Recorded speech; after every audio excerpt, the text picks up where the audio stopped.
Bob has spoken at a number of our events now, and each time he does it, he wows audiences. But it's a rare thing that we get you to sit down.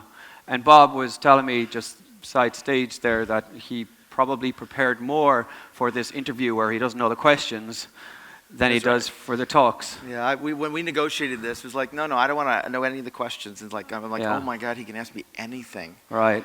And like, how do you prepare for anything? It's Yeah. like, I guess I don't. So I've decided to make this very much about his personal life. Oh, no. So we'll start there. Who is Bob? Oh, no. Yeah. No, here, let's jump right in. What I want to do is explore the notion of innovation and what that is. Yeah. And then, obviously, jobs to be done is a very important part of your life, and I'm sure a lot of people want to hear more about that, and so we'll dig into that too. But I want to start with innovation, and I actually have been thinking about this word for the last couple of weeks, and I went as far as looking it up in the dictionary today. So what the fuck is innovation? Yeah, there we go. Yeah. So first of all, it's a horrible word. Yeah. Because it means everything and nothing at the same time, right? And so to me, the beauty of being a dyslexic is the fact that I can define it any way I want, or at least what I chose to, right? So I look at it as innovation is really the ability, it's creation at scale. Okay. And so to me, it's how do I create something that's going to have an impact on society and be an underlying element of it. So the way an example of that would be like the typewriter.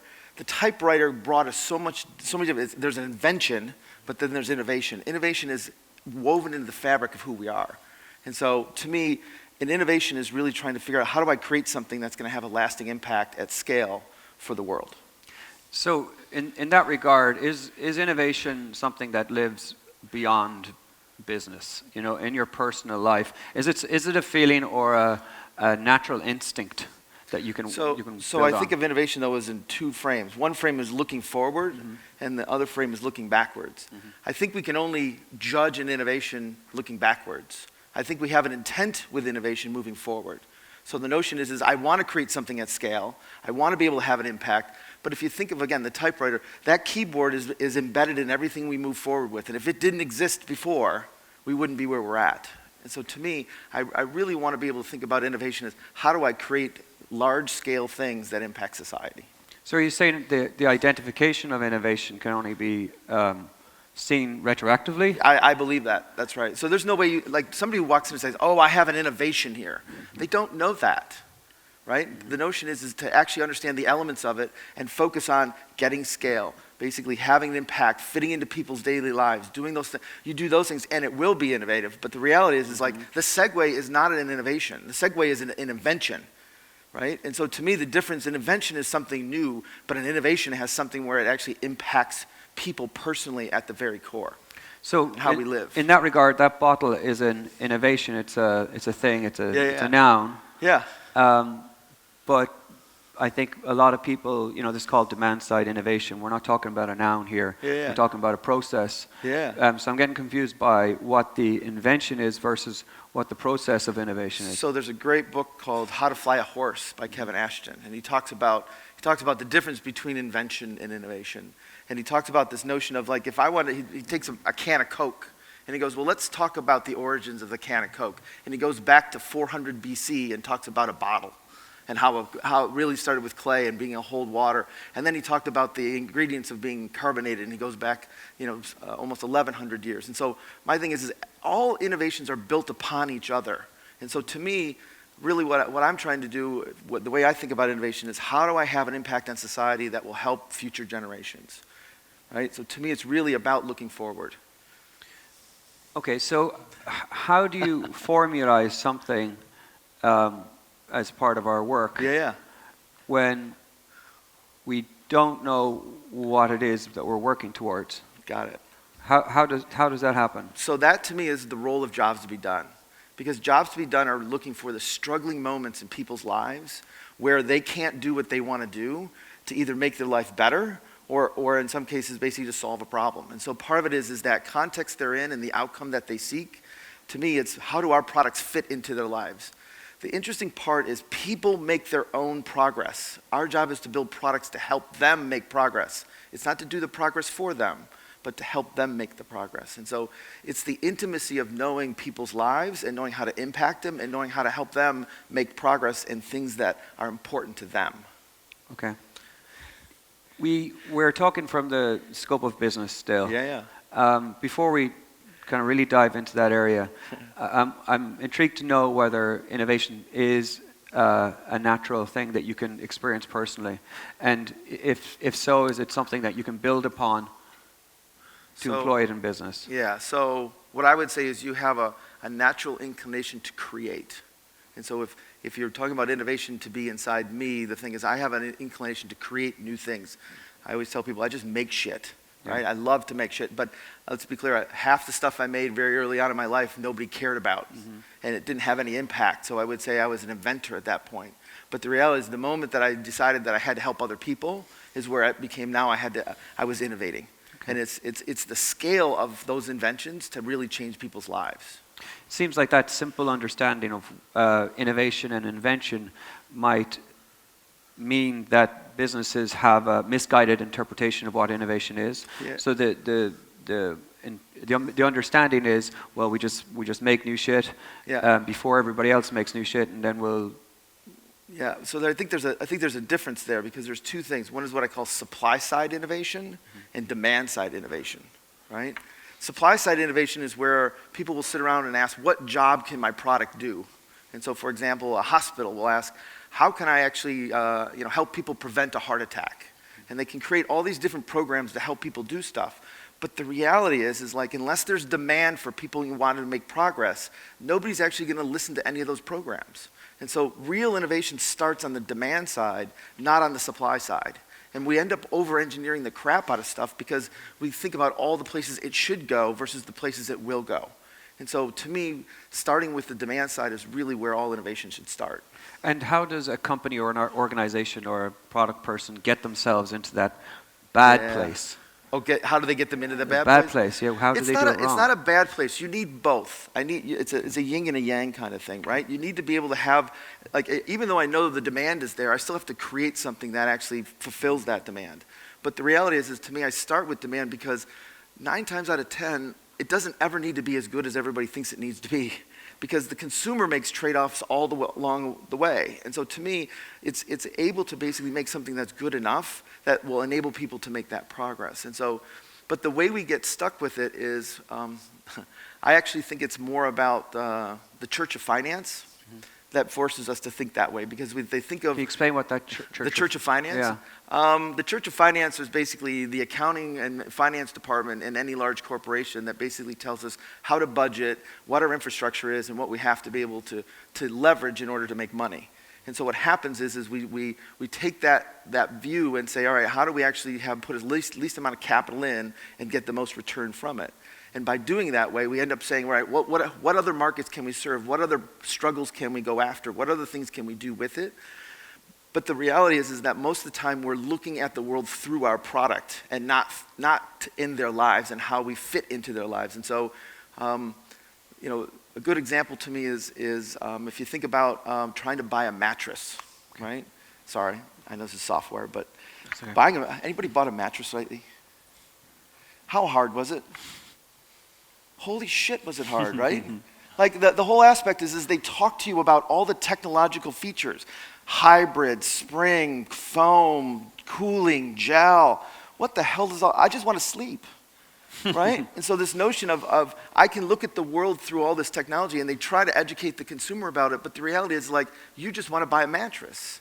And so nobody's really actually figuring it out. And so my belief is there's pent-up demand behind the aspect of actually buying How many people want a new mattress but are afraid to go buy one because of all the stuff with it? And so to me, it's this blend between being able to understand what's important to the customer, what they mean by it, the trade-offs they're willing to make, and can I reflect in my product that it can deliver those things.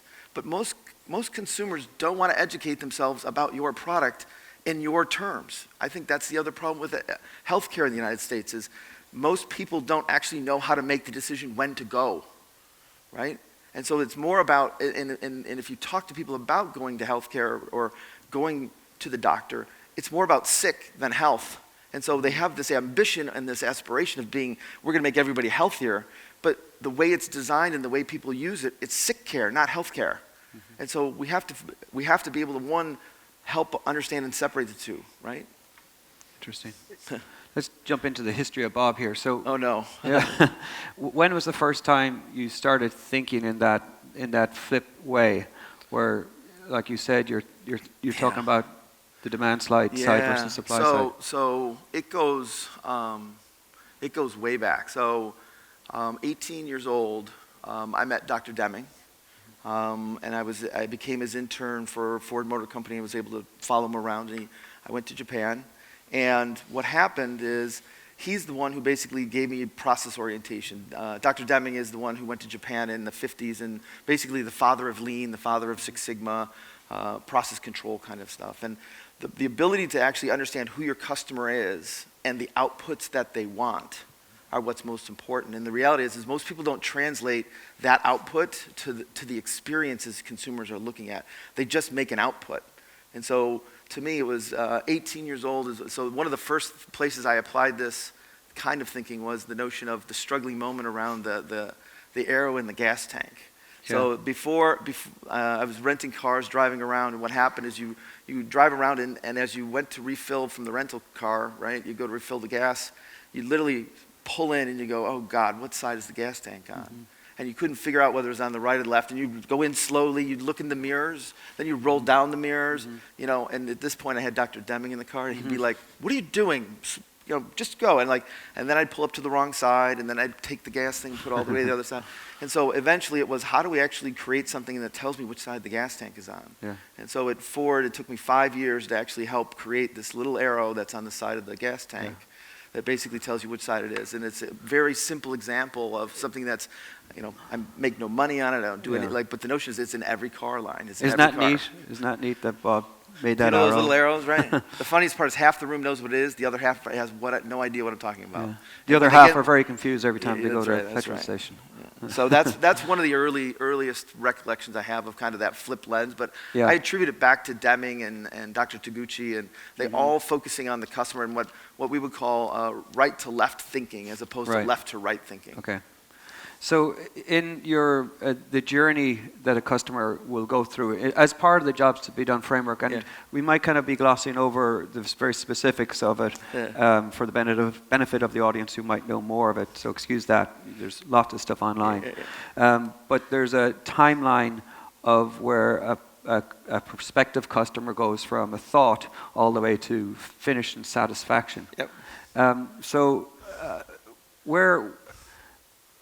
How do you first find that thought process? Are you looking at a market or a customer base and then working your way back, or are you literally, like you said, in a gas station and you have that thought, or you're finding thoughts and then you follow the person through the journey? So there's two ways, but I teach it one way, and then once you get to be good at one way, there's actually a second way that appears. The way I teach it is typically to talk to people who have struggled and bought something new or attempted to make progress with the action of buying or committing to some new product or service, right? And the notion is then timelining it out to say, what did they get, why did they get it, and then starting back to when did they have the first thought. The first thought is really Clay Christensen, who is somebody I work with. Clay has the quote of, questions create spaces in the brain for solutions to fall into. And the notion here is consumers actually don't see any, if you're walking down a grocery store, you actually don't see any of the aisles unless you have a question of, oh, I could do that for dinner. And so the moment that there's a question in your mind, now a solution can fit in it. Mm-hmm. And so to me, it's then following that whole sequence of causality to say, all right, you had that question, then this happened, what happened all the way along. So that's the first way. The second way is then really focusing on struggling moments. So I call it truffle hunting, right? Where you can talk to people about who are current users of your product or current user of sets of product in little hires, and you find struggling moments, little struggling moments that what happens is little struggling moments in the experience of any product accumulate up to a point where there's a straw that broke the camel's back that says, I'm stopping my iPhone and I'm buying an Android, buying the Google the Google phone, right? And so to me, it's like, what are those little struggles that people have, and how do I actually keep people? Yeah. And so when I'm scaling, to me, I really want to make sure that I'm understanding those struggling moments that they have with the product. Mm-hmm. And in some cases, you could call it problem solving, but there are certain basic qualities that Tez talked about yesterday you have to actually hit. But at the same time, you have to have sustaining innovations to get rid of the cumulative struggling moments so people will stay with your product. Okay. So I use this framework, and many will also, just the idea of problem-solution fit. So we go through a whole process of finding a solution worth solving with the right size market, etc., and then we develop a solution to satisfy that problem. But it seems, or you tell me, what's the difference between that and the struggles that you're identifying? So I would say, so I'm an engineer by training. We would always do problem sets. We'd always try to find solutions. So I think of that at this level, and to me, stepping back, it's at a higher level. The struggle is the manifestation of the problem, and it's the nuances of the problem, and the progress is really the outcome that they seek, and how does that product actually help in helping me achieve the outcome. So in most cases, I can actually own the problem and own the solution as a company, but the progress itself has to be owned by the customer. And so by stepping back and seeing the whole world from a customer's perspective and realizing I need a way to choose a new mattress. Mm-hmm. I might build the best mattress in the world, but the reality is without anybody able to choose and have it delivered and all the entire experience and unwrap and everything, they actually don't get a new bed. So just building the right mattress is not enough. It's understanding the entire experience of actually identifying that they need a new mattress. How do they do that? How do we actually signal it? Basically, how do they choose it? How do they set it up? How do they actually sleep better? So the result is a job versus a solution? Yes. Okay. And so to me, it's because in some cases, a lot of times I can have the perfect product, but it's missing 2 or 3 other elements that actually enable consumers to make the progress they need. So at some point, this is where people would say, hey, I'm done. I did my part. It's not my problem. But the reality is if the consumer can't figure it out, it's still your problem, right? What's a job? What's a job? A job is basically the progress that somebody is trying to make. It's not really a job. It's a job to be done, right? And it's an important distinction between a job is something you might hire it today for. I don't know how to do that. But I can actually figure out the job to be done, which is what's the next thing that you want. Mm-hmm. And I can do that by understanding the struggling moments that you have and the candidates that you look at and the hire fire criteria of why would you get rid of the old and why do you hire the new. And so to me, it's the progress somebody seeks in a very specific struggling situation to basically help them make progress. That's what a job is. I know it's jargony, but the thing is I've spent, to be honest, a long time, years trying to figure out the right language for it. And if I make it like the needs, then people say, hey, I already know needs. But if you say progress, they're like, well, I don't know what progress is, and they'll dig in to figure it out. So partially creating jargon around it helps us have people dig deeper and have more rigor to it. Right. So the process in order to identify these jobs is, it's well documented, and it's a laborious process. Okay. It is. You have to, I did it for you. Yeah, was it really laborious? Well, yes. Well, it wasn't because we didn't do enough of it. We didn't, which is a good example. So, for those less familiar, it means talking to hundreds of customers. Not really. Talk to 10. Talk to 10. Okay, talk to many customers for an hour. Yeah. With another hour of debriefing. Yeah. And really digging in a very specific way, right? Yes. And actually, it's interesting that we worked with Bob to do jobs to be done for this conference itself. Yeah. And it was really interesting. What was one of the struggling moments? Actually, it's funny. One of the stressors that we discovered was that people would come to the conference, but the whole time they were there, worried about how they were going to justify it when they got home, and so that's why we have Kevin. So the important thing about Kevin is a journalist. Yes. He's got a big background in writing and capturing all this stuff. Yeah. So you actually have a fresh start on your notes that you can copy and paste his stuff into your report. Right. Right. So to me, it's those things where it was laborious, but I would actually call it rigorous. Because Rigorous, without going deeper, we would have never found those struggling moments that people have, and the anxiety and the like, what do I write? And so somebody would actually have a meeting, miss a talk, and then say, oh my God, what do I do? Right. So, Actually, no, I appreciate you saying rigorous versus laborious, because it does. The laborious suggests a negative experience. Yeah. So to go through these interviews, and we got a taste from you, what is required? What are the key attributes or skills a person needs to have in order to have these conversations? So to me, there's some foundational frames you have to put around kind of to do the interviews well. One is actually systems thinking. You have to think of the whole experience as part of a system, and that there are forces at play that cause people to do what they do. There's nothing random, right? Everything is caused, and that it might seem irrational, but the irrational becomes rational with context. So the moment that somebody says, oh yeah, then I did this, and you're like, oh my gosh, that makes no sense. The problem is that I don't understand all the context that's wrapped around it. So part of this is being able to understand systems and causality.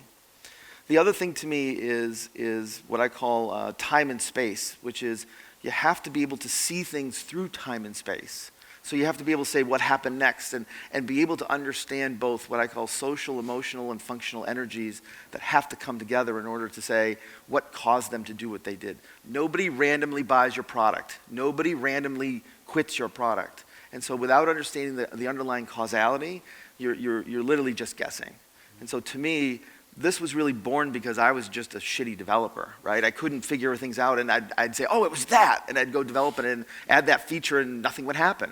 I'd be like, okay, I was wrong about that. And so what I realized is I wasn't really listening.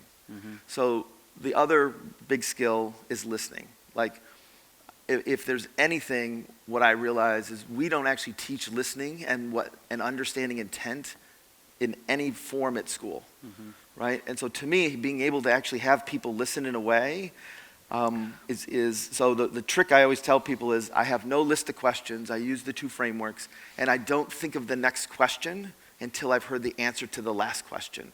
And ultimately, the reason why it takes an hour is because I need to know all the details of what happened. And usually the first 20 minutes are bullshit. Like they're just, oh, it was easy, oh, it was fun. Like did an interview last night. I don't have my phone out here. And somebody said, yeah, I fired the iPhone 10 because of the notch. I'm like, you fired it because of the notch. Oh yeah, I hated the notch, so I literally moved to the Google phone. I'm like, okay, so if they would have gotten rid of the notch, you would have bought the phone. Well, no. And then like, okay, now let's dig into it. And as you dig into it, you realize like there's a whole bunch of other factors.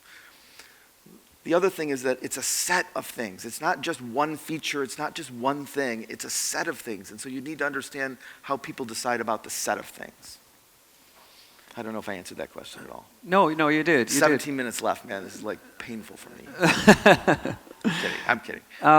So when you're talking about people having reasons to switch, yes, the most simple example is that we switched from iPhone to Android. Yeah. So, but that's not always going to be the case because we're talking about something more fundamental than switching from one solution to the next. Yeah. So how do you find a switch when no product exists at all? But that's part of the frame. If you're doing nothing, going from nothing to something is a switch.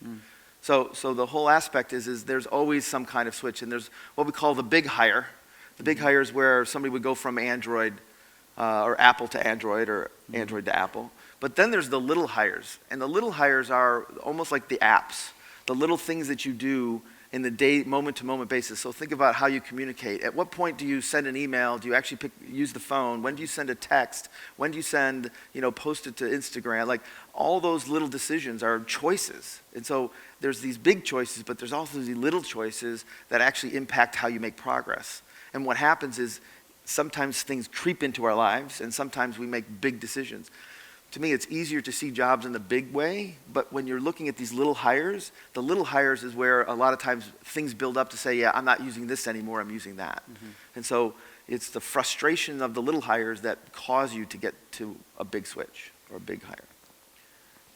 If a company has an existing piece of software and they're looking for a switch, I guess by the fact that they have some customers, Yep. they have identified the switch. No, they're using the switch, but without having identified it. That's right. So, how much of this is just reassurances that you're on the right road, or is this something that will alter or transform the way you're building your product in the first place? So let me give you an example. So an investment banker approached me and said, we're looking to put an investment in this company. And it was a security piece of hardware that went into hospitals. In the US we call it HIPAA. And it's the Healthcare Information Privacy Act, right? And the aspect was, as we put this in there, they say it's all about security, and it's a big firewall that basically tells us who logs in and when they log in, and basically protects the hospital. And as they were doing that, they said, would you mind go talking to some customers? And so and they were raising money to actually build the next level of security for their thing. And when we went to the hospital, we started to realize that when you listen to them, it's like, so, tell me you bought this, when did you buy this, why did you buy this one, why didn't you buy Barracuda, why didn't you buy all these other things, right? And then what happened is they said, well, we really only use it for one thing. Excuse me? Like, well, we don't actually have the security part turned on. Pardon me? Oh yeah, we have a big security thing behind it. Actually what we're doing is, it literally helps us with our compliance reporting. Mm-hmm. What? And then all of a sudden it's like, yeah. So what it does is when HIPAA shows up, we push a button and it literally prints everybody who's logged into every terminal and where they went and what it did. And so we can actually now print this in 2 hours, where it used to take us 8 days of people time to actually do it. Mm-hmm. So just an efficiency innovation to help us figure that out. Mm. And that company itself was thinking, oh no, everybody's buying it for security. Everybody tells me they're buying it for security. And 5 of the 10 people I talked to didn't even actually have the security on. And so this is one of those things where people rarely buy for the reasons why the company sells, right? And so you really need to understand the progress they're trying to make. So where does jobs to be done really fit in here? Is it a method or a tool to help you build better products? Mm-hmm. Is it a tool to help you realize that your product is in the wrong place and position it? Or is it a marketing tool to help you find markets? Yeah, so I think of it as you said, a tool. It's like a hammer or a screwdriver or a drill, and I can use it in many different places, mm-hmm. and I've used it in many different places. And what I found is that if I don't use that as the foundational part of defining the thing I'm trying to do, the progress I'm trying to help somebody make, I'm usually wrong.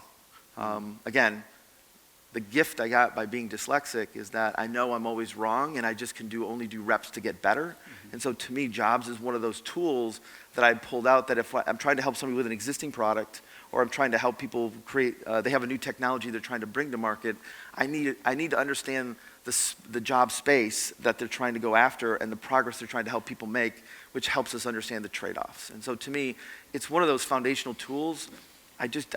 I'm not sure I can't use it. Mm-hmm. Do you know what I mean?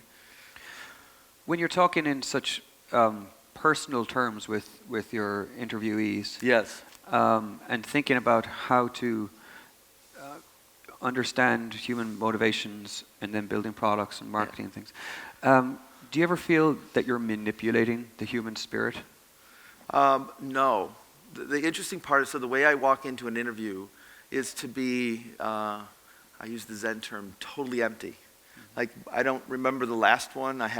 There's techniques I have to empty the brain. I literally walk in and say, I have no idea what this person's story is. I get nervous before every single interview because I don't know what their story is. And the interesting part to me is it's about actually listening to their soul, listening to what they have to do. And most people at the end of an interview are just grateful to be listened to. What you realize is most people feel like they're being manipulated by the questions you're asking. I don't ask a set of questions. I literally listen to what they say and say, wait, hold on, what do you mean by that? Tell me more. Wait, I'm confused. And the notion of being able to listen, I'm not, and to be honest, I'm not trying to lead them one direction or another. I'm actually just trying to let their story emerge. Do you feel like it's for their benefit? Or, at the end of the day, it's so you can sell stuff to people? So this is the flip, right? Mm-hmm. So the interesting part to me is I think sales is one of the hardest things to do in any company. And that when you have the lens of I just have to peddle stuff and I have to meet a quota, okay, that's where sales goes wrong. But if you actually think about selling as the way of helping people make progress in their life. I will tell you, the most rewarding thing in my career has been building and selling homes. Because you actually change entire families' lives by helping them get out of their old house and get into a new house. Can you give a quick example that I've heard before? Would it be possible to summarize where you were able to position new home sales? Yes. So to me, the whole notion of thinking about how, so the thing we came up with was that how many people wanted to move. I worked in Detroit and basically built homes in Detroit. It's like how many people wanted a new home, but actually didn't think they could get a new home. And so we basically said, we built a place that basically calls It Is Possible. And we basically said, hey, tell us about your life, tell us what's going on, and basically built a program that enabled people that instead of just looking at my house, I looked at their entire life. What house did they have? How much debt did they have on it? We brought in realtors, we brought in bankers. We literally helped everybody understand the entire experience. So I walked into that business thinking I was a builder, and about 12 months into it, I realized I was a mover. I was not a builder, and so as much as I could build somebody a new house, the reality is I was trying to actually help people basically move up in their life or move down in their life from a downsized perspective. And what ended up happening is we built 1,000 homes in 3 years, but I actually sold 500 used homes on top of it, because by changing my frame from being just a builder to helping people move, we were able to actually understand the whole world around, basically. And I was able to build partnership with movers and storage people and all these different furniture places to basically help people move on, move up, and build a better life. So it seems that the transformation is coming from somebody who builds products to somebody who create services? That's right. I believe that every product is a service, and that we need to understand what's the dynamic of the services. And so to think about it, it's easier to think about if I just make this and I meet the spec, that's great. But if I don't understand how people use it and how they open it and all the aspects of the experience of it, this actually is a service of quenching thirst. It's not just a water bottle. Right? It's the solution I pick, but it still requires me to drink. It still requires me to have all the things to basically make sure it delivers on that experience. So everything is an experience. Every product is a service, and every service is an experience. I choose to look at it that way. If you do a number of these customer interviews, you will immediately hear, the service that you should be doing. Yeah. For instance, when we did our conference thing, and we could have guessed these jobs, it was, get out of the office, level up your skills, that kind of stuff. And so I assume for any organization or industry, there are these generic jobs that are very easy to find, and maybe fool yourself into thinking that these are the services that you're doing. So when you're doing these customer interviews, how do you get beyond that and find something very specific to your service or product? So to me, this is again the trick of getting to the struggle. Right? So you want to get away, but you just call in sick. Why choose to come to a conference? And so part of it is you got to push people beyond their comfort zone of what the interesting part to me is when people don't get a sale, the easiest thing to tell everybody, well, you were too expensive. I will tell you this, it's never about price. It's about value. It's about what they're not getting or too much that they're getting for what they want to do. And so when they say price, most people just stop. And the salespeople go back and if we lowered our price, people would buy more. No shit, right? But the reality is if actually a lot of times we add too many features to something and they don't want those 10 features we don't want. So I think it should be 20% less because I don't need this stuff. And the reality is that's where you end up in problems. So to me, it's really about that. You're having these conversations, and what we were doing were identifying jobs. Yeah. And so there's a job, there's a job, there's a job, there's a job, there's a job. How do you concentrate those or decide which ones are those that are most important to develop upon? So to me, I don't have a job until I have a pattern. So to me, it's having sets of interviews around a question. So our question was, why in the world would somebody spend money and time to come to this conference, right? And what we did is instead of this conference, it was a previous conference. But what are the causal mechanisms? And so part of it is to understand, was it the fact that they to be honest, they were looking for a job. They were looking to hire somebody. I needed to basically level up my skills. I wanted, I'm the leader in the organization. I need to get some outside thinking.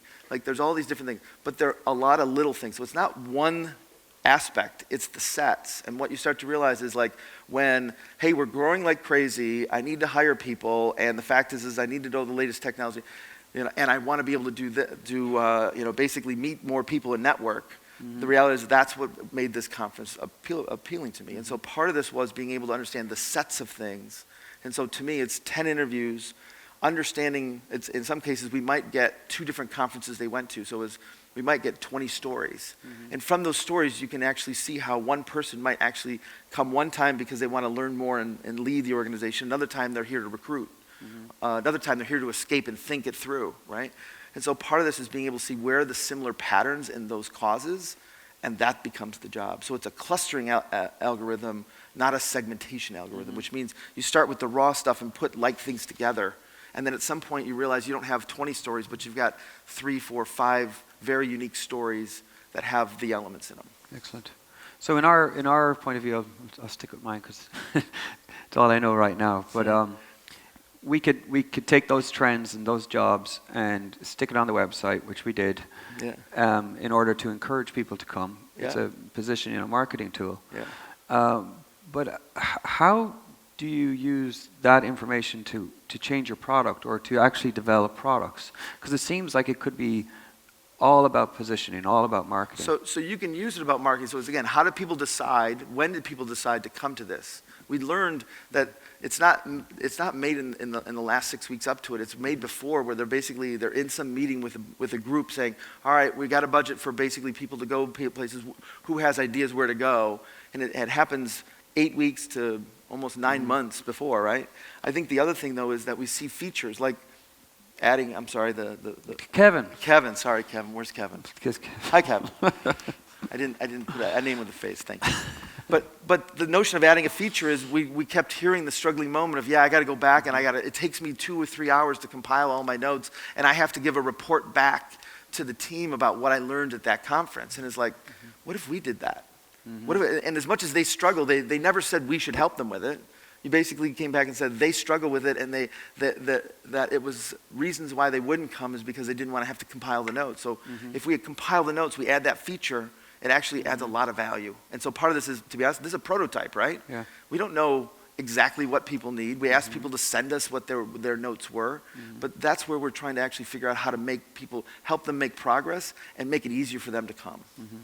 And so it's really a process of ongoing Always improvements, allowing your customer to enjoy that product and that new innovation, those prototypes, and then working towards a nirvana of a successful product. So I was with Ryan Singer, who's on later today, last week, and we talked about this notion. None of us really believe that the product is ever done. And the reality is we just run out of time or money. And part of it is, how do we prioritize given the time and space we have to get something done, and how do we actually make sure it has impact? And so to me, it's so easy just to add features, and we add little things. And I think the next speaker is really going to spend time talking about feature creep, but I think it's not knowing what's important to the customer, and we just add things for add things' sakes or to stay busy. And so to me, it's really about understanding the job and what progress consumers are trying to make, and how do we prototype. So to me, going back to your original question around innovation, I think one of the other skills that's essential is prototyping. I don't think we teach how to do it. I think there's many, many different tools for it, and I think it's really, really important as a skill set to learn how to prototype, learn how to learn how to make mistakes, learn how to push to the edges, learn how to build different things to basically make products better so it helps consumers make progress. Excellent. So one last thought, it's jobs to be done may or may not require a lot of work to convince an organization to employ it and to commit to a long-term vision. So what's a small amount of advice you could give our audience on how to bring jobs to be done back to their organizations? I think the easiest thing to do is find 5 people who recently hired your product or bought your product and have had it for 3 months or more, so you get over the honeymoon period, and figure out what in the world happened in their life that caused them to say, today's the day I'm going to buy the product, and what did they give up, what did they fire in order to put your product into their lives? Because the other part is they're always giving up something, and so what are they firing? the second part is to take 5 people who recently left and do a very detailed thing around, again, the progress they were making by firing your product. What progress did they make? It's not a question of trying to get them back. It's a question of just understanding what dominoes had to fall and what were the hiring and fire criteria by which they said, hey, we're going to go to Salesforce or we're going to go to something else. And so it's like, why did they fire us? And sometimes, like at Basecamp, they talk about the notion of, when people want Gantt charts and resource allocation and all these other things, they should go to Microsoft Project. Basecamp's not for them. But it's actually, as long as it's better than email, and at some point it's got to be, it's not Microsoft Project, that's Basecamp, fits somewhere in there. All right. Everybody, Bob Moesta from the ReWired Group. Thank you. Thank you.